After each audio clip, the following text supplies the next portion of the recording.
Okay, day 475 off the grid, and I got a chance today to do some work on my battery bank here in this garden box. As you can see, everything's still lovely and dry in here, even though there's been a bit of rain in the last couple of days. And I've started wiring up the 10 volt bank, yes, the infamous 10 volt bank. So what can I say about that? I've wired up some batteries. It was quite tricky really with all these different size batteries and the different terminal configurations to get everything kind of hooked up. I had a few lugs and pre-made jumper cables, like this one here was already made, and I made this one, and I made this one. I was sort of running out of lugs, so I thought I'd try something quick and dirty, and I had this strip of stainless steel, so I thought, hey, that might be alright for jumpers, and you know, because a lot of hardware on batteries now is made from stainless steel. So I just cut it into the appropriate lengths, as you can see, bound it with some leaky tape and drilled holes to fit the terminals, and that was really quick and easy to do. You know, I made these straps and they look pretty good. However, there is one issue. Stainless steel has a bit of resistance. Well, everyone knows that you're not supposed to use steel for connecting up batteries, although I've used galvanized steel in the past and I'm still using it in one of my battery banks with great success, and I thought the stainless steel would be better, but this battery here was the one that the boys were playing with the other day on the other video with the bulb burning thing, so I had the battery charger on this one to bring it back up before I unite it with the bank. That's why it's not connected fully yet. Still got to do a little bit more of that. So I had the battery charger connected here and here, but then I moved the positive terminal from here over to here just to see what sort of voltage drop I'd experience, and with about 1.2 amps flowing, there was 37 millivolts of drop in that stainless steel, and I thought, well, you know, that's a bit high. And then by comparison, I moved the terminal from here over to here and measured it through the copper, and you know, it was like almost imperceivable, as you'd expect. So is this really the right material to make battery straps out of? So I went on the internet and looked up the coefficients, and the resistance of copper for a given, I can't remember, it was a certain size of copper, and it was a certain milliohmage or microohmage or whatever, but it had a coefficient of 6.6. Normal steel had a coefficient there of 16 point something, and stainless steel had a coefficient of 73, and we're talking about resistance here, small resistance, but resistance. So as you can see, stainless steel is a lot more resistive than copper and even normal steel, so this may not be so great, but I'm going to leave it on here for now because it's kind of done, and I'll upgrade these at my leisure as need be, but it'll be interesting to see how it goes. Bear in mind, this battery bank is not expected to pull a lot of amps. We're not going to be putting, you know, 50 amp loads on this bank and trying to pull out a lot of current really fast, because once the batteries go into this kind of fail mode where they've lost a cell, you've got to treat them pretty gently. So the purpose of this bank is to basically draw a relatively small current out of them for a fairly long time, to, you know, to use that capacity in basically emergencies, weather emergencies, you know. Again, it's a backup bank to sort of delay the need to fire up the generator and burn fossil fuels, you know, which of course is when solar power becomes less cheap. I won't say it becomes expensive, because it's still cheaper than being on the grid, but you know, if you can avoid running your Jenny, that's great, and that's the purpose of this.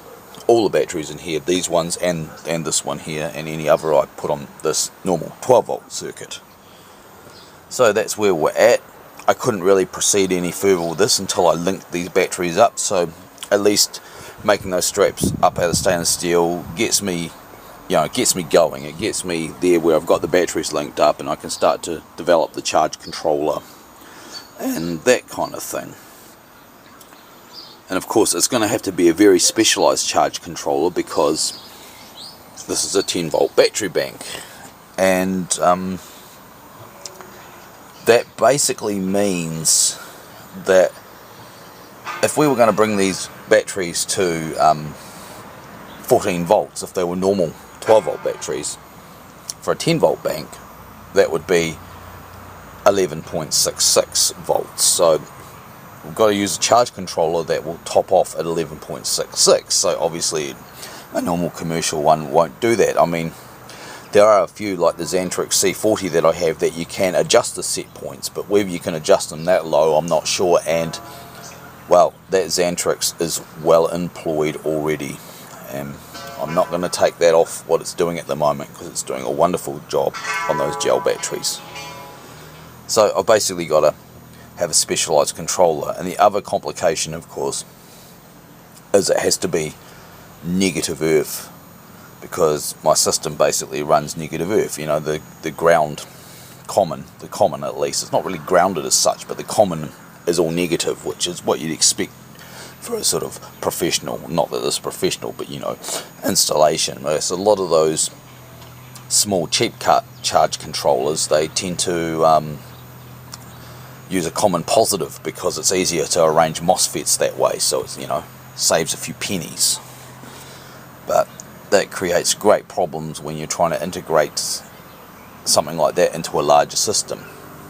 I mean, I could get away with that if I power these from a separate isolated solar panel, but I probably want to power them from the main array. So there we go. So I need a controller that can regulate at 11.66 volts, and I need a controller which is common negative. So probably end up building one to do the job. So that's about it really. I don't think there's much more to say about it.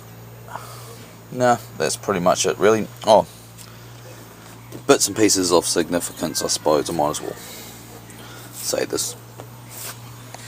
This piece of cable here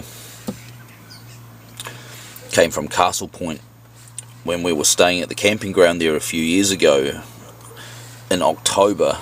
I can't remember what year it was now, but it was a few years ago. It was when my dad came up and we took his camper van in, and yeah, and they were wiring up some caravan outlets nearby, so the electrician had a few scraps of copper which I grabbed.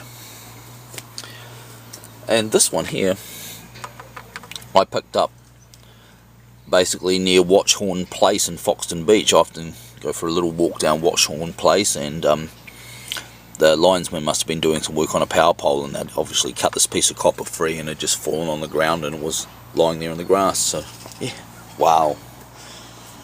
And this battery here, which is possibly the main motivation towards establishing this bank. This was also the star of those silly battery resurrection series of videos I made early on in my solar project, even before I started doing the day XXX off the grid kind of carry on. But this battery came from my dad's camper van. He hadn't looked after it, so it had started sulfating and it lost a cell, so it's a 10 volt battery. It's a Seamaster Gold, so it's a kind of a marine battery. It's a marine starter battery really, but I've always wanted to use it. I've always felt it had too much usable capacity in it just to resign it to being a battery running an isolated source for a meter, or a voltage source for one of my switching projects or whatever. So I've wanted to put it in a place where its capacity can be used, and here's the place. Yeah. Oh, last thing, mixing AGMs and flooded batteries, is that no? Well, if you paid $2,000 for a nice big brand new bank of AGMs, you might not want to do that, but all these AGMs of course are second hand. I got them fairly cheap to begin with, and now these ones are are past being used in a conventional way, so they're really cheap. I mean, they're basically worth nothing more than their scrap value. So I don't mind, compromising things there. Same with these batteries, same with the flooded ones too, and they're the sealed ones too. Because this bank is dominated now by AGM batteries, I will set the charging profile to suit the AGMs, and these ones here will just have to lump it. But they will, because, I mean, you can almost treat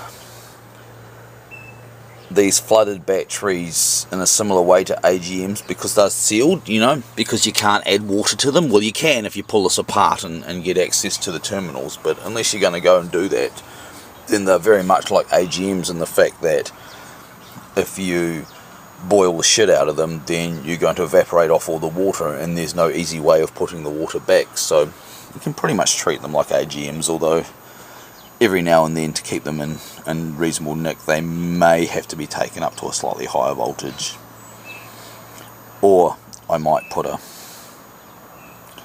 desulfator on there, which has proven to be quite successful in my battery fridge. Right, I wasn't expecting this video to be this long. I wasn't really expecting it to be a mega rant, but it has been. But I think I've filled everyone in on what I'm doing with this, and we'll see how this project goes, see if it's useful, see if it's just a waste of time. At any rate, it's established the use of this bin, and I can always, in time, swap out these batteries for better ones and upgrade this part of the system too. So there we go, day 475 off the grid.